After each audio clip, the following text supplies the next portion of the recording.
Hello viewers, 4DIYers here with another video for everyone. In this video here I'll be showing you how to replace the front pads and rotors on a 2005 GMC Sierra 1500 HD. This is a second generation Sierra. The same process can also be applied to the Chevrolet Silverado HD as well as other GMC brands such as the Suburban or Yukon, Express or Savanna, etc. A big shout out to quirkparts.com for sponsoring my video. They've provided me with the parts in order to complete this brake replacement. They sell genuine OEM parts, the best quality you can buy for your vehicle, and they are not only limited to GMC products either. They carry a wide variety of brands such as Mopar, Hyundai, Mazda, Fiat, Nissan, Subaru, Volkswagen, etc. A link to their website will be included in the video description along with the product links for the parts used in this video. They have also been kind enough to provide me with a coupon code for 5% off your next order. The code is DIY5, all in capitals. Start by elevating the front of the vehicle, then using a 22mm socket remove the center cap from the wheel. Accessing those lug nuts may vary depending on what type of wheels your vehicle is equipped with. Then remove the 8 22mm lug nuts. Finally remove the wheel. It's always a good idea to crack the master cylinder reservoir cap to relieve any potential pressure buildup when compressing the pistons in the caliper. Using large interlocking pliers or a screwdriver, compress the piston back slightly to make the removal process easier. The pads and rotors are getting replaced, so I'm not too worried about damaging the pads or rotors. Using a ratchet, remove the two 18mm bolts holding on the caliper to the carrier. These also function as slide pins, so there will be grease when they are removed.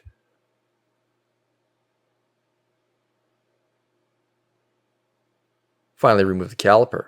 Hang the caliper up either on the upper control arm or using a hook or bungee cord. Do not hang the caliper on the line as this can cause unwanted stress to the flex line, potentially damaging it. As you can see, one pad is almost completely worn off while the other still has plenty of material. This can be caused for a couple of different reasons. The pad could have seized on the carrier, not allowing it to float. The slide pins could also have been seized, again preventing the carrier from floating.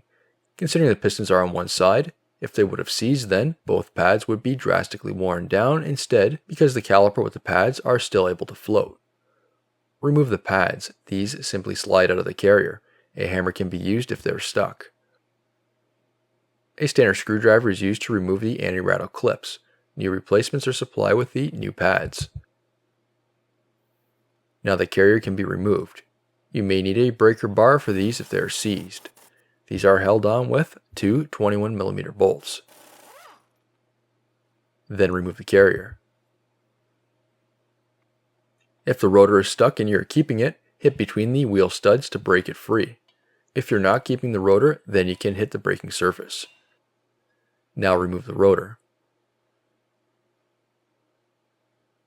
Once the rotor has been removed, clean the hub surface using a wire brush or wheel. This will ensure that there won't be any runout when installing the new rotor. Wash the area with brake cleaner to remove any dust or dirt. This is optional, but does help if you live in an area which experiences winters where your vehicle is exposed to salt. A light layer of copper anti-seize can be applied to the hub surface, preventing the rotor from becoming seized to the hub face. Before the rotor is installed, the braking surface is cleaned with brake cleaner and a clean rag to remove any packaging oil. If this isn't done, it can affect the braking performance of the vehicle. Install the rotor. Use a couple lug nuts to hold it into place. This will help with the reassembly of the carrier with pads and caliper. Use a wire brush or wheel to clean the carrier, specifically the areas where the anti-rattle clips will be installed. These must be cleaned so the pads move freely and do not bind. Install the carrier along with the two 21mm bolts. The torque specifications for these bolts is 139 foot-pounds or 188 Newton-meters. Here are the new pads and anti-rattle clips. The inner and outer pads are the same, so there's no worry about mixing them up. The anti-rattle clips are also the same. The top and bottom clips are interchangeable. Install the new clips. Pay attention to their orientation and make sure they're fully snapped in. Silicone grease does come supplied with the new pads. That gets applied to the tabs where they're in contact with the anti-rattle clips. Then install the new pads.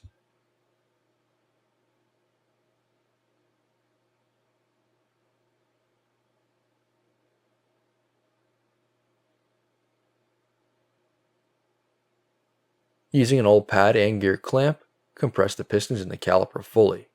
When everything is apart, it's always a good idea to inspect all the components, making sure nothing else needs to be replaced.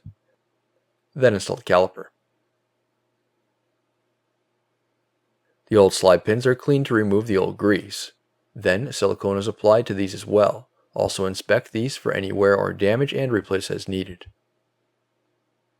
The bolts are then tightened here. The torque specifications for these bolts are 80 foot-pounds or 108 Newton meters. Remove the 2 lug nuts holding the rotor in place. Clean the backside of the wheel to remove any dust or dirt which may cause runout. Install the wheel. The torque specifications for the lug nuts is 140 foot-pounds or 190 Newton meters. Install the center cap when done.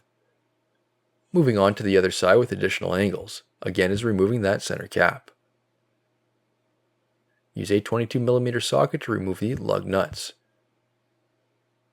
Now remove the wheel. If your wheel is stuck, I do have a video for various methods on how to tackle this. Compress the pistons in the caliper.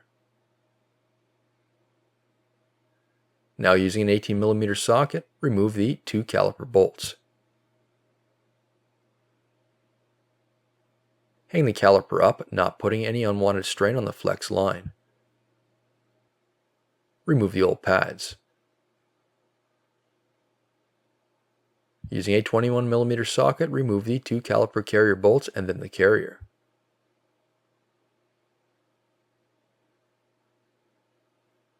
Use a hammer to break the rotor free if it's stuck in place. Only hit between the wheel studs if you are keeping the rotor.